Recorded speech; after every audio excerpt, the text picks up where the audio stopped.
MLC కవిత రాజీనామా ఆమోదించబడింది. మండలి చైర్మన్ గుత్తా సుఖేందర్ రెడ్డి తను సెప్టెంబర్ 3న ఏదైతే రాజీనామాని స్పీకర్ ఫార్మాట్లో పంపించారో ఆ రాజీనామాకి ఇప్పుడు ఆమోద ముద్ర పడింది. ఇప్పుడు బీఆర్ఎస్ పార్టీ నుంచి సస్పెండ్ అయిన తర్వాత ఎమ్మెల్సీ పదవికి రాజీనామా చేశారు జాగృతి చీఫ్ కవిత. 2022 నిజామాబాద్ నుంచి స్థానిక సంస్థల కోటాలో ఎమ్మెల్సీగా నియామకమైనటువంటి కవిత ఆ తర్వాత పార్టీలో విభేదాలు, అంతకంటే మునుపు తను లిక్కర్ స్కామ్కి సంబంధించిన అంశంలో అరెస్ట్ అవ్వడాలు, ఇవన్నీ జరుగుతూ పరిణామాల్లో తను ఎటకేలకి తన పార్టీ నుంచి విడిపోవాలని నిశ్చయించుకున్నారు. అందుకు తగ్గట్టుగానే పార్టీలో జరిగినటువంటి కుమ్ములాట్లపైన అనేక రకాలుగా తను బయటికి స్పందిస్తూ వచ్చారు. ఆ తర్వాత తను యొక్క విషయాన్ని, తనటువంటి మాటల్ని ఇవన్నీ నచ్చక బీఆర్ఎస్ పార్టీ తనని పార్టీలో నుంచి సస్పెండ్ చేసింది. సస్పెండ్ చేసిన తర్వాత అతి తక్కువ కాలంలోనే ఆవిడ ఎమ్మెల్సీ పదవికి రాజీనామా చేశారు. కానీ రాజీనామా సెప్టెంబర్ 3వ తేదీన చేసినప్పటికీ సుమారుగా September, October, November and December 4 నెలల కాలం పట్టింది అది రాజీనామాని ఆమోదముద్ర వేయించడానికి. సో మొన్న మధ్య అసెంబ్లీ సమావేశాలు స్టార్ట్ అయిన తర్వాత కూడా స్పీకర్ని అటు మండలి చైర్మన్ని కలిశారు. మొన్న ఏకంగా మండలికి వెళ్ళిపోయి తను కన్నీళ్లు పెట్టుకొని ఏడ్చారు. ఇప్పుడు ఆమోదముద్ర పడింది ఎటకేలకి.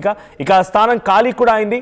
ఇప్పుడు ఆ స్థానం ఖాళీ అవుతోంది, స్థానం భర్తీ చేస్తారు, తర్వాత ఏం యాక్షన్ ఉంటుందనే విషయం పక్కన పెడితే ఇప్పుడు చాలా క్లియర్గా అటువైపు నుంచి ఎమ్మెల్సీ కవిత యాక్షన్ ప్లాన్ ఏముండబోతోంది, తను ఏం చేయబోతున్నారు.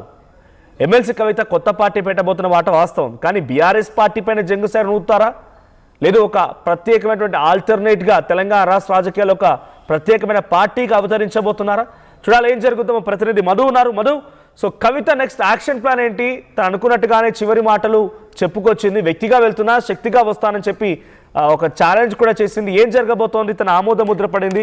నెక్స్ట్ ప్లాన్ ఆఫ్ యాక్షన్ ఏంటి?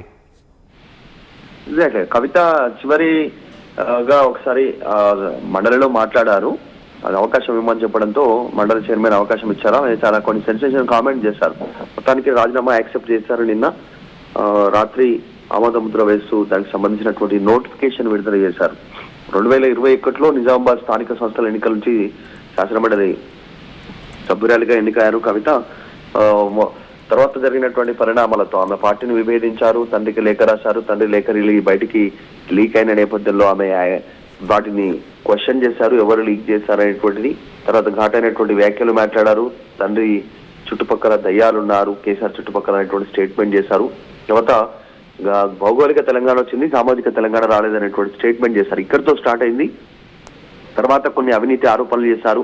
హరీష్ రావు పైన, సంతోష్ రావు పైన ఆమెను సస్పెండ్ చేసి డైరెక్ట్ గా నిర్ణయం తీసుకున్నటువంటి సిచ్యువేషన్. తర్వాత ఆమె మరింత స్పీడ్ పెంచారు. బీఆర్ఎస్ పైన పెద్ద ఎత్తున విమర్శల దాడి పెంచుతూ పోతా ఉన్నారు. ఆమె సెప్టెంబర్ 3 తారీఖున రాజీనామా చేస్తే ఇప్పటి వరకు పెండింగ్ లో ఉంచారు మండలి చైర్మన్.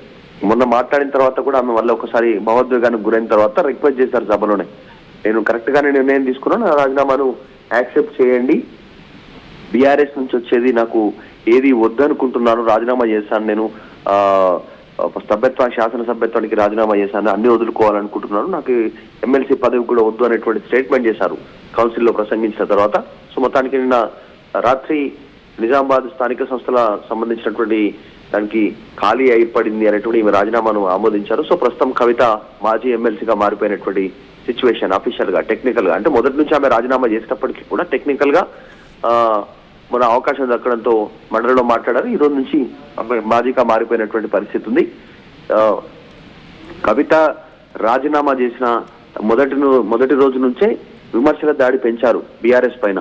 అధికార పార్టీ పైన కూడా మాట్లాడుతున్నప్పటికీ ఎక్కువ శాతం బీఆర్ఎస్ ని టార్గెట్ చేస్తూ ముందుకు పోతా ఉన్నారు. త్వరలో పార్టీ పెట్టనున్నట్టుగా అనౌన్స్మెంట్ చేశారు. మన గన్ పార్క్ వేదికగా అందరూ కలిసి రావాలి, చాలా మందికి వేదికగా మారుతుంది రండి అనేటువంటి స్టేట్మెంట్ చేశారు. నిన్న కూడా కవిత జాగృతికి సంబంధించినటువంటి రాష్ట్ర కార్యవర్గంతో భేటీ అయ్యారు. నిన్న వారికి ఒక దిశానిర్దేశం చేశారు. త్వరలో పార్టీ రానుంది, 6 నెలల లోపే పార్టీ వస్తుంది జాగృతి, సో దానికి సిద్ధంగా ఉండండి, చాలా మంది మనతో పాటు కలిసి నడవడానికి సిద్ధంగా ఉంటారు, వారందరినీ కూడా యాక్సెప్ట్ చేయండి అనేటువంటి స్టేట్మెంట్ చేశారు.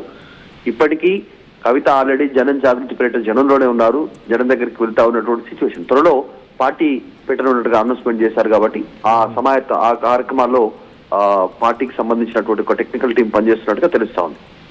Right, thank you Madhu. So మొత్తంగా 6 నెలల లోపే కొత్త పార్టీ వచ్చే అవకాశం ఉంది. తెలంగాణలో రాజకీయ పార్టీకి ఓ స్కోప్ ఉందా అని అంటే 2 జాతీయ పార్టీలు, ఒక ప్రాంతీయ పార్టీ, ఇవి మాత్రమే 3 బలంగా ఉన్నాయి. అయితే ఇప్పుడు ఆ ప్రాంతీయ పార్టీ కూడా పూర్తిగా తెలంగాణ రాష్ట్ర ప్రజల నుంచి దూరంగా ఉందనేటటువంటి ఒక భావనలో కవిత ఉన్నారు. కాబట్టి ఒక ఆల్టర్నేట్ పార్టీని తీసుకురాబోతున్నారంట, తెలంగాణ పేరుని జోడించబోతున్నారు తన పార్టీలో కూడా. సో తెలంగాణ జాగృతి రాష్ట్ర సమితి అని, తెలంగాణ జాగృతి సమితి అని, తెలంగాణ అంటే టీ అనేటువంటి పదాన్ని తప్పకుండా తన పార్టీ పేరుతో జోడించాలని ఒక ఆలోచన కవిత చేస్తున్న అర్థమవుతోంది. మొత్తంగా ఎమ్మెల్సీ పదవికి అయితే రాజీనామా చేసినట్టుగా మీ అందరికీ తెలిసిందే. అయితే దాన్ని ఆమోద ముద్ర వేశారన్న మండలి చైర్మన్. సో ఇప్పుడు ఆ స్థానం ఖాళీ అయింది. 2028 వరకు కూడా ఆ స్థానం వెకెంట్ ఉంటుంది. మనం విజువల్స్లో చూస్తున్నాం. ఇక్కడ రైట్ సైడ్లో కనిపిస్తున్నటువంటి లేఖలో Kalvakuntla Kavitha, an elected member of Telangana Legislative Council from Nizamabad Local Authorities constituency, has resigned to her seat, and the resignation has been accepted by Honorable Chairman Telangana Legislative Council with effect from 6/1/2026. నిన్నటి నుంచి ఈ ఆమోద ముద్ర పడింది. So అక్కడ vacancy ఉంది అని చెప్పి notification కూడా దాంట్లో మెన్షన్ చేశారు. సో మరి ఆ స్థానం కోసం చాలా మంది పోటీ పడే అవకాశం ఉంది కాంగ్రెస్ పార్టీ ప్రభుత్వంలో నుంచి. ఇప్పుడు జెడ్పీటీసీలు, ఎంపీటీసీ ఎన్నికలు అయిపోయిన తర్వాత ఈ ఎన్నికలు జరిగే అవకాశం. ఎందుకంటే తను లోకల్ అథారిటీస్ అంటే జెడ్పీటీసీ, ఎంపీటీసీలు వాళ్ళు ఓటు వేస్తేనే, స్థానిక సంస్థలు ఉన్నటువంటి ఎంపీటీసీల ఓట్లతోనే తను ఇప్పుడు అధికారంలోకి వచ్చారు, ఎమ్మెల్సీగా ఎన్నికయ్యారు. కాబట్టి ఇప్పుడు ఎంపీటీసీల సమయం ముగిసింది. కొత్తగా ఎంపీటీసీలు ఎన్నిక అవ్వడానికి అటు ఇటుగా ఒక 6 నుంచి ఇంకా 7 నెలలు పట్టే అవకాశం కూడా ఉంది. ఇటు మున్సిపల్ ఎన్నికలు అయిపోవాలి, ఆ తర్వాత ఎంపీటీసీ ఎన్నికలు. సో 2024 గడువు ఉంది. కవిత లోకల్ అథారిటీకి సంబంధించి ఎమ్మెల్సీ అని అంటే తను ముందుగా రాజీనామా చేయడంతో ఇంకో 2 ఏళ్ల పాటుగా సమయం ఉన్నప్పటికీ మరి దాంట్లో ఎలా ప్లేస్ చేస్తారు, కాంగ్రెస్ పార్టీ ప్రభుత్వం ఏ రకంగా ఉంటుందో చూడాలి. ఏమైనా ఒక బిగ్గెస్ట్ ప్లాన్తో కవిత రంగంలో దిగుతున్నట్టు తెలుస్తోంది. కవిత మాత్రం చాలా కాన్ఫిడెంట్గా ఉన్నారు. ఎలాగైనా సరే తెలంగాణలో ఒక ఆల్టర్నేట్ శక్తిగా ఎదుగుతామనేటువంటి ధీమా, ధైర్యం ఆమెలో కనబడుతోంది. సో మీ అభిప్రాయం ఏంటి? కవిత కొత్త పార్టీ పెడితే తెలంగాణ రాణించగలుగుతారని మీరు అనుకుంటున్నారా? కామెంట్ చేయండి. రైట్, గతంలో ఒకసారి కవిత మీడియాతో మాట్లాడుతూ కన్నీళ్లు పెట్టింది. అటు మండలిలో కూడా తను కన్నీళ్లు పెట్టింది. ఒకసారి తను ఏం మాట్లాడారో చూద్దాం. అది కేవలం నా ఆత్మగౌరవం కోసం జరుగుతున్న పోరాటం ఇది. నాలాగా తెలంగాణ ఆడబిడ్డలందరికీ కూడా రేషం ఎక్కువ. మనం ఎవరి మీద ఆధారపడం, ఎవరిని ఏమి అడగం. కానీ అవమానిస్తే మాత్రం చూస్తూ ఊరుకోము. అత్యంత అవమానకరం. అధ్యక్ష, ఇప్పుడు నా దగ్గరికి ఎప్పుడు పెద్దవాళ్ళు, పైరవికారులు, కాంట్రాక్టర్లు ఎవరు రాలేదు అధ్యక్ష. నేను ఎప్పుడు కూడా పేద ప్రజల మధ్యలోనే ఉండి పనిచేస్తున్నాను అధ్యక్ష.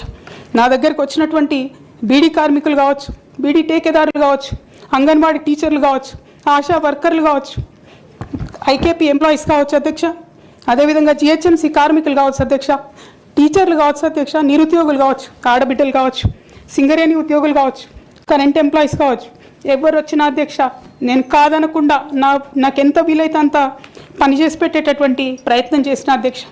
అయినా సరే అధ్యక్ష, పార్టీ మౌత్ పీసులుగా ఉండేటటువంటి పార్టీ పేపర్లు, పార్టీ ఛానళ్ళు ఏ ఒక్కరు కూడా ఎన్నడూ కూడా మద్దతు ఇవ్వలేదు అధ్యక్ష. Local to global news at your fingertips. మీ చేతిలో ఒక ఆయుధం. Download R TV app. Media legend Ravi Prakash is back.